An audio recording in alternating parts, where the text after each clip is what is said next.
இன்றைக்கி நம்ம இந்த வீடியோவில் டிஃப்ரெண்ட்டாகவும் சுவையாகவும் எப்படி பிரண்டை குழம்பு செய்கிறதுன்றது பார்க்கலாம் வாங்க. முதல்ல ஒரு கடாய் எடுத்துக்கோங்க, ஒரு பாத்திரம் எடுத்துக்கோங்க. இந்த பாத்திரத்தில் கொஞ்சம் தேவையான அளவு எண்ணெய் விட்டுக்குங்க. அதுக்கு எண்ணெய் விட்டுட்டு எண்ணெய் காயிட்டும் கடுகு கொஞ்சம் போட்டுங்க, நல்லா பொரியட்டும். கொஞ்சிட்டு தக்காளியையும் நல்லா வதக்கிக்குங்க. நல்லா வதக்கிக்கிட்டு நான் பிரண்டை கூடவே வந்துட்டு சீரகம், மிளகு, தக்காளி, வெங்காயம் எல்லாத்தையும் போட்டு அரைச்சி வச்சுருக்கேன். அந்த பிரண்டை இதுவே அரைச்சி விழுதையும் ஊற்றிடுங்க. நல்லா கலக்கி விடுங்க. நல்லா வதங்கட்டும்.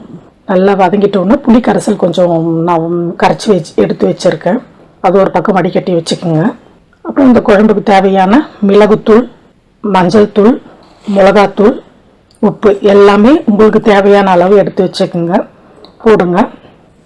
போட்டுட்டு இந்த புளி கரைச்சல் நம்ம கரைச்சி வச்சுருக்க இந்த புளி கரைச்சலையும் இந்த நம்ம வதக்கி வச்சுருக்க இந்த பிரண்டையில் எடுத்து ஊற்றிடுங்க. அவ்வளோதான். தேவையான அளவு உப்பு போட்டு நல்லா கலந்து விடுங்க. நல்லா கொதிக்கட்டும். நல்லா கொதித்தோம்னா இந்த மிளகாத்தூள் வாசனை எல்லாமே அடங்கிட்டோம். தட்டு போட்டு மூடி விடுங்க. தட்டு போட்டு மூடி விட்டு நல்லா குழம்பு ரெடி ஆகிடுச்சு.